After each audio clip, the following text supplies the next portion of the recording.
So mga tol, kumalat po ang balita nang sabihin ni top 2 contender sa WBO Super Bantamweight Division Carhams Martin sa isang comment section na umatras umano ang yagbol ni Casimero ng palagan daw niya ito sa sparring. Wika po ni Martin mga tol, todo hamon daw sa kanya si Casimero nang palagan na umano niya ito. Bigla daw umatras ang yagbol ni Casimero, tapos ipinalabas daw ni Casimero na siya daw ang takot na takot. So sinagot nga po yan ng head coach at kapatid ni Cuadro Alas na si Jason Casimero. Sinabi po ni Jason Casimero mga tol sa live ng Cuadro Alas It's My Boy channel, hindi daw kapanipaniwala yung pinagsasabi ni Martin. Siya daw aayawan ni Cuadro Alas. Mukhang baliktad, si Martin daw ang umayaw. Kwento ni Jason, may papalapit na laban na umano itong si Martin noon. Umayaw daw sila dahil baka ma-injury daw sa suntok ni Cuadro Alas. Umayaw ata sila noon kasi nga may papalapit na laban, baka ma-injured. Kilala daw kasi natin si Cuadro Alas na kapag sa sparring, hindi daw ito marunong magpigil ng suntok. At bakit din daw aayaw si Cuadro Alas dito kay Martin?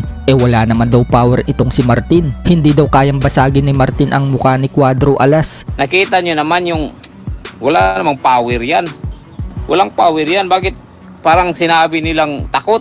Welta pa ni Jason mga tol, pumutok daw yung istorya ni Martin na natakot si Cuadro Alas sa kanya. Ginamit lang daw ni Martin ang pangalan ng utol niya. Pero yung laban daw ni Martin noong nakaraang linggo sa Amerika, hindi daw pumutok. Hindi nga daw alam ng mga fans ni Martin na may laban siya. Yan daw ang kaibahan ni Cuadro Alas, yung utol niya. Kahit wala daw laban, pinag-uusapan. Wala nga din daw special dito kay Martin. Kahit ilang trainer pa daw ang humawak sa kanya, wala daw magiging special sa kanya. Habang yung utol niya, kahit sino daw humawak na trainer, gifted na daw yung lakas ni Cuadro Alas. Bukod dyan, binanatan din po ni Jason Casimero si former world champion Milan Melindo. Bulok daw ang style ni Melindo. Kunwaring kakampi daw si Melindo sa kanila para makuha daw ni Melindo ang mga followers nila. At noong makuha na daw ni Melindo ang mga followers ni Cuadro Alas, at dahil madami din daw bashers si Cuadro Alas, pati daw yung mga bashers ni Cuadro Alas, kinuha din daw ni Melindo. Binanatan ni Melindo si Cuadro Alas para makuha din ang mga bashers. Kung nakuha mo na yung supporters ni Cuadro Alas, tapos gusto mo rin, kasi ang daming haters gusto mo rin makuha yung mga haters pa, yung mga haters ando na sa'yo. Yun nga yung sinasabi ko, style bulok.